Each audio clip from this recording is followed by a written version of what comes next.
Nós vamos conversar agora com uma pessoa, um político, um ex-ministro da Fazenda do Brasil, várias vezes deputado estadual, governador do Ceará, ministro da Integração Nacional do governo Lula, deputado federal 3 vezes, candidato à presidência da República, e que pediu o impeachment do Bolsonaro. Eu agradeço a sua presença e gostaria que você ficasse na escuta, Carvalhito. Nós vamos conversar agora com Ciro Gomes. Oi, Ciro. Boa tarde, Cidinho. Um forte abraço a você e a toda a gente querida que está sintonizada na nossa tradicional e respeitada Rádio Tupi. Ô, Ciro, conta pra gente o que você achou do discurso do Moro. Olha, as pessoas que estão brincando, e embora eu esteja muito angustiado, eu costumo preservar o humor, de que não foi um pedido de demissão, mas uma verdadeira delação premiada. E eu fico realmente chocado em afirmar isso, mas repare, Cidinha, nós estamos vivendo a pior crise sanitária, a pior crise de saúde pública do último século no Brasil. Nós só tivemos uma coisa parecida na gripe espanhola ali no ano 18 do século XX, em 1918. E, ao mesmo tempo, e isso é único, nós estamos com a pior crise econômica de toda a história brasileira. É absolutamente devastador o que está acontecendo no tecido social e econômico, em matéria de emprego, renda, salário, receita pública, enfim, finanças públicas da história do Brasil. Uma hora como essa pede muita prudência, muita serenidade, muito equilíbrio, muito diálogo, porque não é fácil enfrentar as duas coisas ao mesmo tempo. E o que nós estamos assistindo é justamente o oposto. Um presidente que eu tenho a obrigação de conhecer, o povo brasileiro procurando, desesperado, uma solução para a corrupção generalizada do lulopetismo, para a crise econômica produzida pelo PT, que explodiu, enfim, no Brasil, acabou se vulnerando ao discurso simplório, mentiroso do Bolsonaro, que basicamente se assentava em 2 pés. A moralidade, o combate à corrupção, e o Moro é o símbolo, e uma racionalidade econômica que atendesse aí a uma lógica de uma eficiência econômica, de um consertar da conta pública a qualquer preço. Enfim, as pessoas acreditaram nisso. Resultado, hoje, as duas crises simultâneas mostram um governo completamente despreparado, organicamente comprometido com as práticas mais corruptas da vida brasileira, e todas as farsas vão se desminindo. E isso aterriza na demissão do ministro da Saúde, na hora da pior pandemia da história, a escolha de um sucessor completamente despreparado, na verdade um playboy zona sul do nosso Rio de Janeiro, que não tem menor compreensão da vida pública nem do sistema SUS, não sabe nem sequer o que está acontecendo. E agora, né, o outro pilar do combate à corrupção desnudado quando o Bolsonaro, da forma mais calhorda, se me permite a palavra, possível, acaba tocando os pés pelas mãos e fazendo do Sérgio Moro, um camarada que vendeu a toga de juiz para entrar para a política, sair como herói, não é, da proteção da autonomia da Polícia Federal. E logo mais vem também a queda do Paulo Guedes. Não há outra saída. Parece para até, o país, Ciro, que a gente combinou o que você está falando, porque eu disse tudo isso na abertura. Eu disse tudo isso. Mas as pessoas que têm sensibilidade, que têm inteligência, compreensão, se doem com a dor do povo, têm inteligência para saber que essas manipulações elas vão caindo uma a uma, na proporção em que a verdade acaba aflorando por detrás de fake news, de manipulação de internet e do justo sentimento de revolta do povo brasileiro. Mas o povo está na janela, batendo palma pelo o Moro. Estão fazendo panelaço. Hein? Eu vou te explicar. Parte do povo brasileiro está tão machucado, tão sofrido, que precisa desesperadamente de heróis. Mas como esses heróis que têm aparecido são heróis de Araque, eles surgem na mídia, uma semana depois morrem. Quem é o Mandetta? Era o herói da semana passada, parece assim que é um assunto do ano passado. Por quê? Porque o povo brasileiro não tem mais o Ayrton Senna, o povo brasileiro não tem mais a seleção brasileira, o povo brasileiro não tem mais os heróis da cultura. Enfim, e a política brasileira está produzindo muita frustração e muita decepção. Isso é amargo, é muito amargo e predispõe o povo brasileiro a assuntos autoritários e a esses pseudo-heróis. O que para você, Ciro, eu tenho que balancear um pouco sua palavra, Ciro, porque claro. O nosso programa é muito curto. O que você tirou de mais grave no discurso do Moro agora, antes de pedir exoneração? ele afirmar que o presidente da República disse a ele que estava temendo os inquéritos que andavam no Supremo Tribunal Federal. Aqui você atribui isso. Ele quer defender os filhos?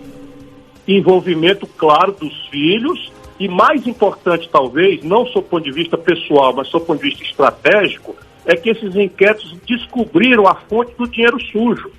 Um pedaço grande do empresariado imundo do Brasil que financia esses atentados à democracia e esses movimentos de propaganda que invadem o WhatsApp da população sofrida do Brasil com esse monte de mistificação mentirosa. Agora, você sabe disso, Ciro, ou você supõe que tenha sido descoberto isso?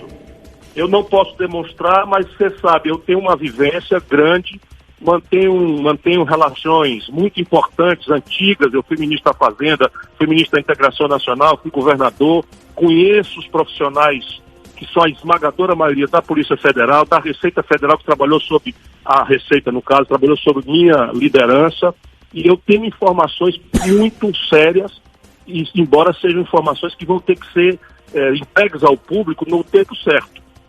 Mas o Moro disse isso hoje, na delação premiada, que pareceu o pedido de renúncia, que o Bolsonaro disse a ele que temia os inquéritos que andavam na Polícia Federal. A segunda coisa mais grave, ou tão grave quanto, é que o Bolsonaro teria pedido ao Moro para devassar o serviço de inteligência da Polícia Federal. Então veja, o presidente da República querendo conhecer serviço de inteligência. O serviço de inteligência antecede o inquérito. No serviço de inteligência, por exemplo, não tem advogado, não tem contraditório, não tem presunção de inocência. É apenas a primeiro esforço de colheita de indicativos. Por exemplo, se o Ministério Público Federal do Rio de Janeiro quiser outra frente de esculhambação, que eu já sei que está acontecendo, é a rede de hospitais federais no Rio de Janeiro, que é o novo esquema do Flávio Bolsonaro. O novo esquema de roubalheira do Flávio Bolsonaro está acontecendo, atenção Ministério Público Federal, na rede federal de hospitais federais no Rio de Janeiro. Eu não entendi, Ciro. Está havendo roubalheira neste grande e controlada pelo Flávio Bolsonaro nos hospitais federais no Rio de Janeiro, que são 5 grandes hospitais federais. O Flávio Bolsonaro indicou todos os controladores e é aí o novo esquema. De onde é que vem isso? Serviço de inteligência. Ninguém tem prova ainda, ninguém tem os elementos, mas a investigação vai esclarecer. Por isso que eles pedem para impedir a CPI da fake news. Por isso que eles são 9 recursos do Flávio Bolsonaro pedindo ao STJ, que negou, suspender as investigações. Ora, Cidinha, se você disser que eu fiz qualquer coisa errada, quem quer investigação antes de mais nada sou eu. E quero que seja severa e rápida. Porque se eu não fiz, é a única forma de eu provar minha inocência. Eu estou errado ou estou certo, como dizia o personagem da TV? Oh, meu Deus do céu, isso eu nunca tinha ouvido falar. Olha que eu sou uma pessoa bem informada no Rio de Janeiro. Eu nunca tinha ouvido falar. Eu estou te dando exemplo daquilo que chega para mim, porque eu também, não tendo rabo de palha, eu denuncio.